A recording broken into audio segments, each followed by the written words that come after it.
Se você tem a sensação de que o seu cérebro mais parece uma janela do Windows com 50 abas abertas e algumas delas estão travando, se você tem a sensação de que parece que tem uma batucada geral no seu cérebro, no seu pensamento, em que tem tudo, vários pop-ups abrindo ao mesmo tempo, esse vídeo é para você.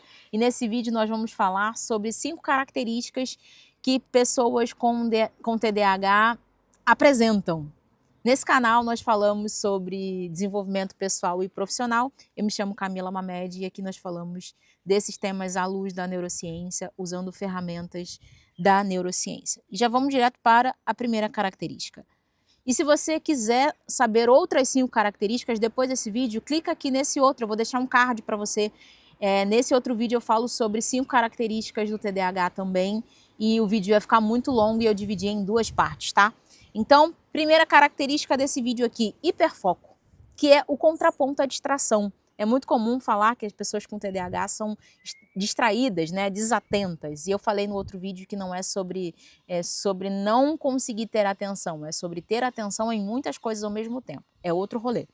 Mas as pessoas com TDAH, elas têm o que a gente chama de hiperfoco, que é basicamente essa capacidade de focar muito profundamente e se dedicar, inclusive em estado de flow. A gente chama de estado de flow quando você faz alguma coisa que você nem vê o tempo passar. A palavra flow é para falar sobre esse estágio, esse estado, entre aspas, mental, em que você faz aquela tarefa e você se engajou tanto, você se interessou tanto, que você mergulhou naquilo e focou e fez com todo apreço, dedicação e satisfação ao fazer aquilo.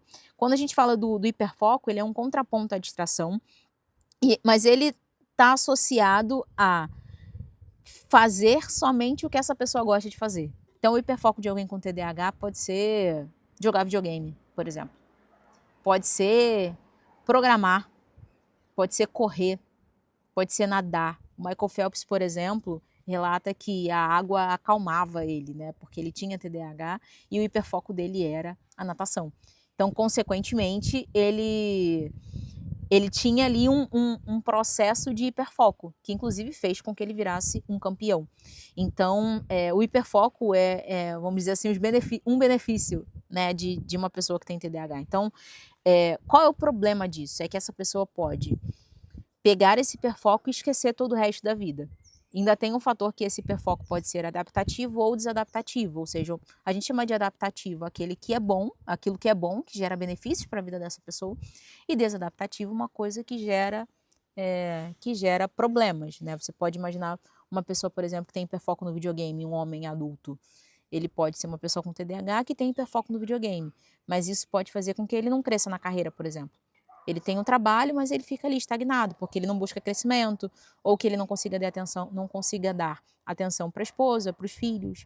E eu dei o exemplo de um homem com videogame, mas você pode ter uma mulher com maquiagem, por exemplo, que acontece a mesma coisa. Ela não consegue escolher outras coisas, ela não consegue construir outros relacionamentos, ela não consegue se dedicar e aprender e crescer, tá? Uma outra característica é a sensibilidade à rejeição. A pessoa que tem TDAH, ela pode sofrer mais do que o normal, uma pessoa com cérebro neuroatípico pode sofrer mais do que uma pessoa com cérebro neurotípico quando criticado. A gente chama isso de disforia sensível à rejeição, que é basicamente como se doesse mais na pessoa que tem TDAH, porque ela interpreta algumas críticas, essas críticas, como ameaças reais. Nós somos seres sociais, o ser humano é social, e já está comprovado pela neurociência, inclusive, que a dor da rejeição dói nas mesmas áreas que a dor física. O cérebro não distingue o que é dor emocional, que a gente chamaria, né, do que é uma dor física. Então, quando você corta o braço, dói na mesma região que quando o seu relacionamento acaba. É por isso que tem gente que você já deve ter conversado com um amigo ou uma amiga numa situação de término de relacionamento, e essa pessoa fala, cara, tá doendo muito, tá parecendo que eu não vou dar conta, tá parecendo que eu vou morrer, tá doendo demais. É porque o cérebro está processando exatamente nas regiões associadas à dor física. O cérebro não distingue dor física e dor emocional em regiões diferentes. A gente pode usar mecanismos de consciência né, cognitivos e usando o córtex pré-frontal para que o cérebro tenha clareza de que aquilo não vai matar porque não é uma dor física, mas ele processa nas mesmas regiões. Então, uma pessoa que tem TDAH, como vai ter esse processo de regulação da dopamina no córtex pré-frontal, que é diferente, ela pode interpretar as críticas como uma ameaça, gerando uma resposta emocional mais intensa. Uma outra característica é a dificuldade com rotinas e atividades monótonas. Se você já conviveu, e se você está nesse vídeo, muito provavelmente essa pessoa é você, ou alguém que você conhece, você sabe que a pessoa que tem TDAH, ela tem dificuldade com monotonia, porque ela precisa ali, coisas burocráticas são um verdadeiro pesadelo para quem tem TDAH.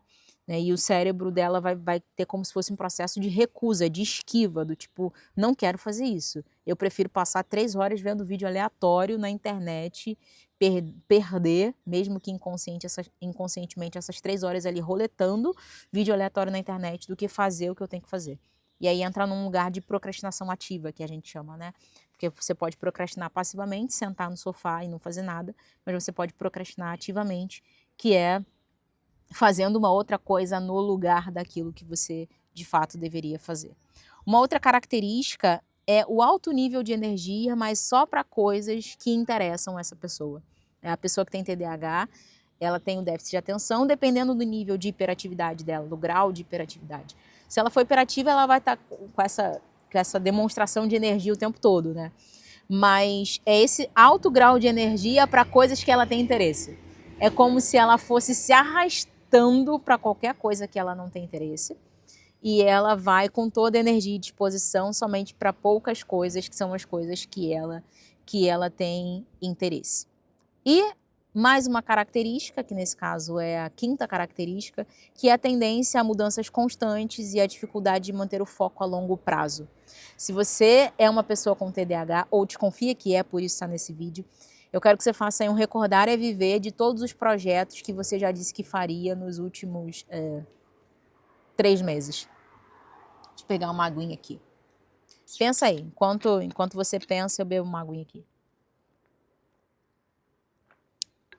Eu atendi recentemente uma pessoa que tem TDAH, no processo de mentoria. Não foi um processo terapêutico, mas um processo de mentoria, usando ferramentas da neurociência, para que essa pessoa tivesse uma vida mais organizada e produtiva.